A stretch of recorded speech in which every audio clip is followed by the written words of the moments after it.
If we're thinking about curriculum design in the classroom, we know that there's always huge variability in the learners that we're with, and that's a consistent thing, and something that's quite useful as a tool in thinking about how we plan learning opportunities is this thing called Universal Design for Learning.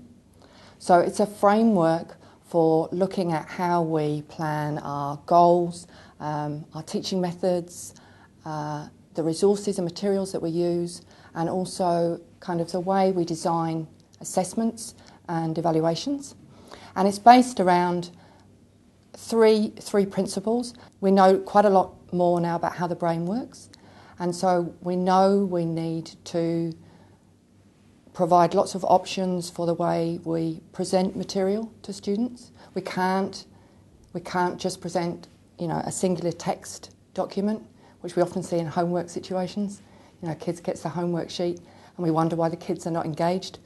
We need to present, text and video and images and audio and movement, because if we acknowledge that there is that variability, the way that learners perceive that information is going to be different.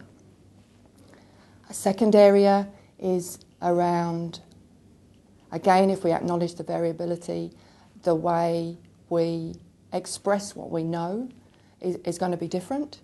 So we need to provide options for how we support learners in how they can plan and organise what they know.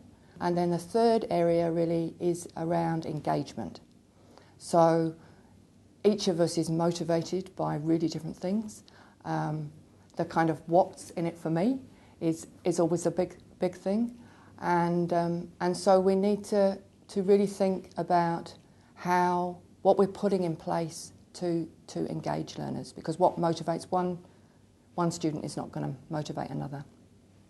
And particularly in that area, in terms of being culturally responsive and thinking about where kids come from, their background, cultures, strengths, interests, that we work really closely with community, so that, especially with engagement, that learners can see themselves and make connections in a learning opportunity that we're making.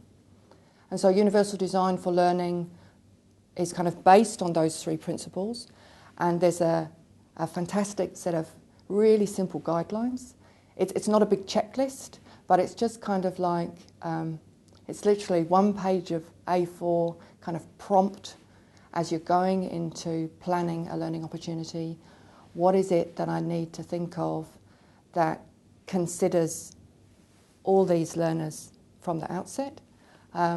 There's always a need for differentiation, but rather than planning curriculum for like this illusory average learner, that traditional one size fits all, and then massive effort in differentiating all these different things for all the different needs, which is impossible really, and so kids get missed constantly.